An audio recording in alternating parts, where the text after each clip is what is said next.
اس کا یا رسول اللہ کچھ بھی نہیں، بقول غالب بے خودی بے سبب نہیں غالب، کچھ تو ہے جس کی پردہ داری ہے، اے علی کچھ تو معاملہ ہے، یوں ہی آنکھ سے آنسو نہیں ٹپکے ہیں، اس کا یا رسول اللہ نماز کے جانے کا غم ہے، وہ بھی کیوں؟ اس لیے کہ نماز یا رسول اللہ آپ کی آنکھوں کی ٹھنڈک ہے، یا رسول اللہ نماز آپ کی آنکھوں کا قرار ہے، آپ نے فرمایا ہے نماز ناد بندگی ہے، نماز استخارِ عبدیت ہے، نماز معراج مومن ہے، لیکن یا رسول اللہ ایسی ایک نماز کیا 1000 نماز بھی رسول کی محبت پر قضا کرتے ہیں، یعنی اگر نماز عصر قضا ہوئی ہے تو ہونے دیجیے، میں پھر بعد میں ادا کر دوں گا۔ اللہ کے رسول نے عالم خیال میں پوچھا چاند سے، پوچھا سورج سے، دل ہی دل پھر عالیہ ہوگا کہے گا کہ نا یہ کون حدیث میں؟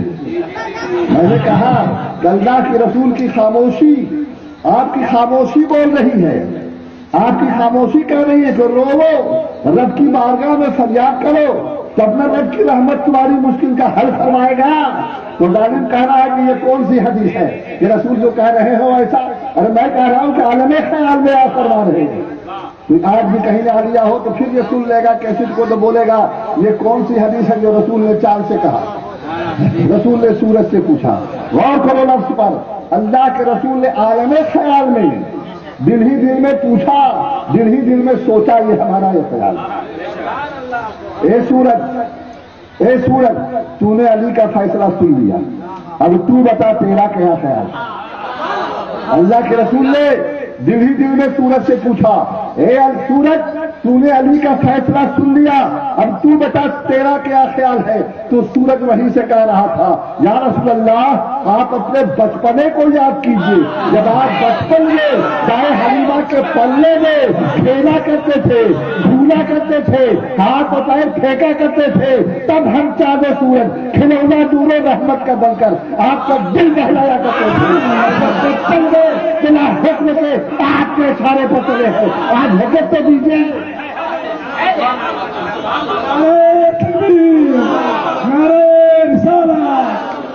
جبھی اعلیٰ حضرت فرماتے ہیں چاند جھک جاتا جدھر انگلی اٹھاتے مہد میں، چاند جھک جاتا جدھر انگلی اٹھاتے مہد میں، کیا ہی چلتا تھا اشاروں پر کھلونا نور کا۔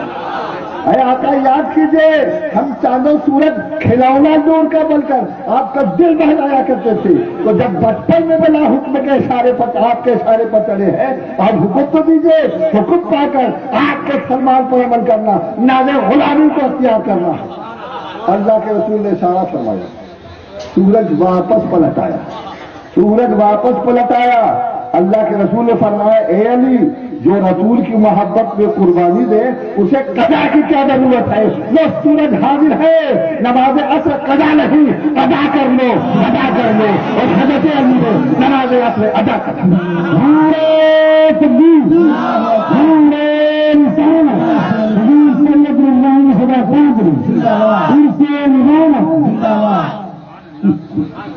آج کا اگر ہوتا وہاں بھی 24 نمبر تو بولتا اٹھیے نماز پڑھ دے دیجیے، نماز فرض ہے۔ دیکھا آپ نے میرے دوستوں، مقام مصطفیٰ کو سمجھو، مگر مقام مصطفیٰ کو سمجھو گے کیسے؟ جس دل میں محبت نہیں وہ عظمت کو کیا سمجھے؟ جس دل میں محبت نہیں، جس کا سینہ محبت رسول سے خالی ہو، اس سینے میں محبت کہاں سے آئے گا؟ اس سینے میں تو کینہ بھر جائے گا۔ کیا سمجھے گے؟ محبت رسول ہو تب نہ عظمت مصطفیٰ سمجھ میں آئے، نہیں سمجھ میں آتی ہے تو چلو تھوڑا سا میں تجھے ہلکی سے جھلک دکھاتا ہوں، تھوڑا سمجھاتے ہوئے چلتا۔ اور حاجیوں سے پوچھو، مکہ کا نظارہ دیکھو، یہ حج ہے کیا؟ ہم نے جب غور کیا تو دیکھا یہ بھی ایک ادب تماشا ہے، ادب تماشا ہے میرے محبوب کا، میرے محبوب کی عظمت کا سمجھ لیجیے کہ دکھانا ہے، میرے محبوب کی عظمت کو دکھانا ہے، اور حج کچھ نہیں ہے، اور حج کچھ نہیں ہے۔ حج نام کس کا ہے؟ میرا میں آ جائیے، عرفات میں قیام کیجیے، مزدلفہ میں وقوع کیجیے، اسی کا تو نام ہے۔ حج کا موسم آیا، حاجیوں چلو مقام مینا میں چلو، سارے حاجی مقام مینا میں جمع ہو گئے۔ اب اللہ کے رسول کا حکم ہوتا ہے، اعلان ہوتا ہے، حاجیوں مقام عرفات میں چلو، عرفات کی میدان چلو، وہاں قیام کرو۔ سارے حاجی بستر لپیٹے چلے گئے، عرفات کے میدان میں چلے گئے، وہاں قیام کیے، اب عبادت کر رہے ہیں، تسبیح و تحلیل کر رہے ہیں، نماز بھی پڑھ رہے ہیں، لیکن یکایک پھر میرے آقا کا اعلان ہوتا، اے حاجیو نماز پڑھ رہے ہو، تسبیح و تحلیل کر رہے ہو، اللہ کے ذکر و فکر میں مشغول ہو، مگر میرا حکم ہے کہ نماز مغرب مت پڑھو، نماز مغرب چھوڑ دو۔ کیا کہہ رہے ہیں؟ ہے کوئی وہابی جو آ جائے کہ نہیں میں عرفات میں مغرب کا نماز قضا نہیں کروں گا، پڑھ کر کے جاؤں گا؟ ہے کوئی حاجی کی کسی کا دیوبندی اور نزدیک کی ہمت ہے؟ میرے آقا کہہ رہے کہ نماز مغرب قضا کر دو، نماز مغرب چھوڑو۔ کسی نزدیک وہابی کی ہمت نہیں کہ وہ نماز مغرب پڑھ لے، سارے لوگوں نے نماز مغرب چھوڑ دیا۔ یہ نہیں کہہ رہے قضا کرو، کہہ رہے چھوڑ دو، سب لوگوں نے چھوڑ دیا۔ پھر یکایک حکم ہوتا ہے کہ مزدلفہ میں وقوع کرو، چلے جاؤ مزدلفہ میں ٹھہرو۔ اب سارے حاجی مزدلفہ آ گئے ہیں، مزدلفہ میں وقوع کیے ہوئے ہیں، ٹھہرے ہوئے ہیں۔ اب مغرب کا وقت نہیں ہے، عشاء کا وقت ہے، مغرب کا وقت نہیں، عشاء کا وقت ہے۔ ہے کوئی ایسا مفتی جو فتویٰ دے دے کہ عشاء کے وقت میں مغرب کی ادا پڑھ لو اور ظہر کے وقت میں فجر کی ادا پڑھ لو؟ ایسا ہے؟ فجر کے وقت میں فجر پڑھو، ظہر کے وقت میں ظہر پڑھو، مغرب کے وقت میں مغرب پڑھو، عشاء کے وقت میں عشاء پڑھو۔ لیکن اب دیکھو یہ عشاء کا وقت ہے، مغرب کا وقت نہیں ہے، مغرب کا وقت ختم ہو گیا ہے، اب مغرب ادا کا نہیں قضا کا وقت ہے۔ لیکن میرے آقا کا یکایک اعلان ہوتا ہے، اے حاجیو سنو، مغرب کا وقت نہیں ہے، اب عشاء کا وقت ہے، اب ادا کا وقت نہیں، مغرب قضا کا وقت ہے۔ لیکن سنو